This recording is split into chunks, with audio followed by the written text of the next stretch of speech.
What is up, guys? It is Coasters and Things back again, reviewing Banshee at Kings Island. This is a B&M inverted coaster, and it is the longest inverted coaster in the world. It is one of what I consider the next generation inverts. All the other B&M inverts in America are significantly older than this one, and are overall more intense. This one, Osiris at Parc Astérix in France, and Monster at Grönelund in Sweden are the next-gen inverts. You can distinguish them from the first-gen inverts because they do not feature pre-drops. I personally think Banshee is not as good as the older B&M inverts because it lacks the intensity of the older ones. But that's not even the biggest problem I have with this coaster. The biggest problem I have with Banshee is this coaster is crazy rough. This coaster is not smooth in the slightest. The first time I rode Banshee was in 2019, and I thought it was super duper rattly. I then went back in 2021 and rode it again, and still thought it was super rough. I don't know if that has to do with how the track was put together, or I have also heard that the ground that Kings Island occupies is weak, so that could be it too. Now, my ride in 2021, I was assigned to the back row, which was the row I did not want to ride in, but I had no choice. It had a stupid long line, and I was not about to complicate things for the ride ops, so I just took it. So Banshee is located in the Action Zone section of Kings Island, which is just a small little corner of the park. It's right next to Delirium, the Huss Frisbee. The other two roller coasters in this area of the park are Invertigo and the Bat. I've always found it odd, yet interesting, that all three of Kings Island's inverted coasters are all right near each other. Banshee opened in 2014, and I can't forget to mention this coaster's predecessor. The area that Banshee was built on was previously occupied by one of the most infamous roller coasters of all time, Son of Beast. If you've been following Kings Island for a long time, then you know all about this ride. This ride opened in 2000 as its successor to the Beast. This bad boy was one of the biggest wooden coasters in the world. It broke a bunch of records. It still holds the record for the tallest wooden coaster ever built, an unbelievable 218 feet high. No other wooden coaster has even come close to matching that record.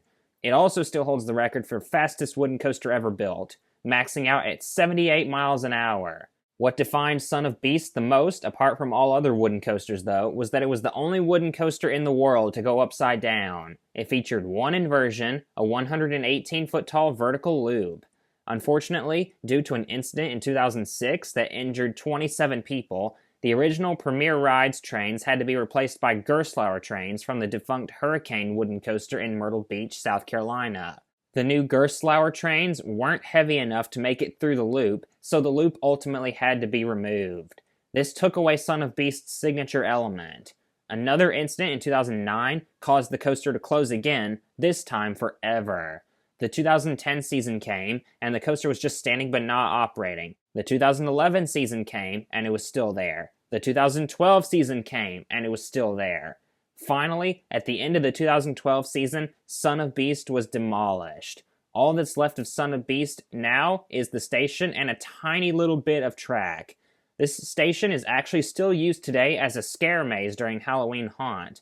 The reason it probably took so long to demolish this coaster was because I imagine even Kings Island themselves didn't know what they wanted to do with it.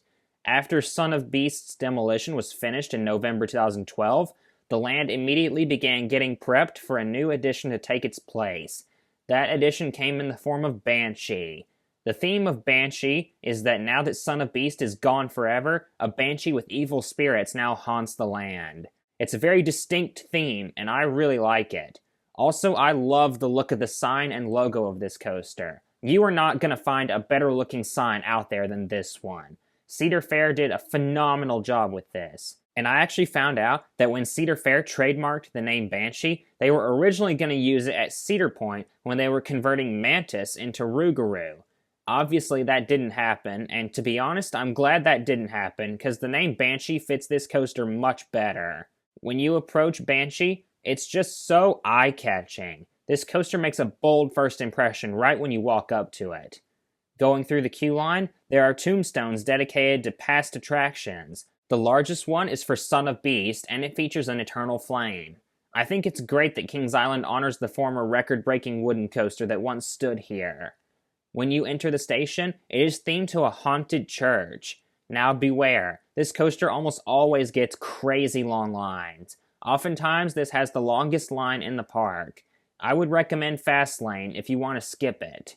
When you take a seat in the trains, you notice that these aren't your normal B&M invert trains. This is the only B&M invert that has vest restraints, not the typical over-the-shoulder restraints. While this does prevent headbanging, which might I add was never really an issue on inverted coasters, these restraints tighten on your chest very hard. It can be tough to breathe when you hit the brake run. A word of advice, don't put your hands in the air. Instead, hold your restraint at its set location, and that'll help it not to come down as hard. When you dispatch out of the station, this is one of the only B&M inverts that the floor doesn't drop down. Most of them, the floor drops about a foot below you before you dispatch, but not this one. You dispatch, turn to the left, and start your climb up the lift hill. This lift hill is 167 feet tall. That means that this is the second tallest B&M invert in the world. The tallest is Alpengeist at Busch Gardens Williamsburg, but this is the second tallest. When you get to the top, you go down the drop. This is an awesome drop. Steep, too. Being that there's no pre-drop, you just go blazing down it. You drop down to the right, and at the bottom of the drop is when the horrible rattle comes into play. The drop itself isn't rough, but at the bottom is when it gets rough. You then go up into a dive loop, one of the few dive loops on inverts. Most of the time, the first inversion would be a vertical loop, but nope, it's a dive loop, which is a nice change. It gives good hang time too. After you come down, you go through a vertical loop. This loop actually goes through the lift hill. This feels very typical of B&M. If you've experienced one vertical loop on a B&M invert, you've essentially experienced them all. You then come up and into this massive 0G roll. The hang time here is really nice. You go kind of slow through it, so the hang time is better than it would be if it were quick. This is my second favorite inversion on the ride. After the 0G roll, you come down and go into these two inversions in one. This is the only one of its kind in the world. It is called a pretzel knot. Think like a pretzel loop on flying coasters, but you're not on your back the whole time. The hang time going into and coming out of it is great. Now at the bottom in between, it is crazy rough right here, so brace yourself. You then go through a second vertical loop. This one is a little more whippy than the first one because it is tighter. You then turn up to the right and go through the best part of Banshee. This is an inline twist. You go so slow through it that the hang time is just fantastic. It's not quite as good as something like Copperhead Strike's JoJo roll, but still awesome. Then to end out the ride, you go through a helix, which is actually kind of fast. Your legs start to go numb during it. Then you pop up into the brake run. That is Banshee for you. I would like this ride a whole lot more if it were smooth. Sadly, this is the roughest B&M coaster I have ridden, and it's not even close. All of the other B&M inverts I have ridden I like better than this one. Montu, Afterburn, Raptor, even Batman the Ride. Those are all really smooth, this one is not. Now I do recognize what Banshee does well. For starters, it has a really good layout. No other invert out there has a layout like Banshee does. It's very different from your typical B&M invert. I like that about Banshee. Next, the drop is fantastic. With no pre-drop, it feels really steep. Also, the 0G roll and inline twist are both great. Give good hang time. I myself don't understand why some B&Ms are really smooth while others are really rough. I know some people love this coaster, and I respect that. If Banshee was smooth, it would probably be in the top 3 coasters at Kings Island for me. It has a lot of potential, it's just so rough it's hard to enjoy. For Banshee's overall score, I'll give it a 7 out of 10. Even that I feel is a tad generous on my part. Yes, I took off a full 3 points for it being so unbearably rough. I was tempted to go lower, but what Banshee does well, it does really well. Like I mentioned, the drop, 0G roll, and inline twist are all great elements. And I'm sorry if I'm sounding nitpicky, I just genuinely feel that the roughness really hurts this ride. Between the two B&M inverts in Ohio, I actually much prefer Raptor at Cedar Point. If Kings Island or B&M could find a way to make Banshee smoother, then it would absolutely earn a much higher score, and I would have it much higher in my rankings. That being said, I do recognize that this is a very popular coaster, the GP love it, and some enthusiasts love it too. I am definitely in the minority with my opinion, and is it an improvement over Son of Beast? Yes, absolutely. Those are just my opinions on Banshee at Kings Island.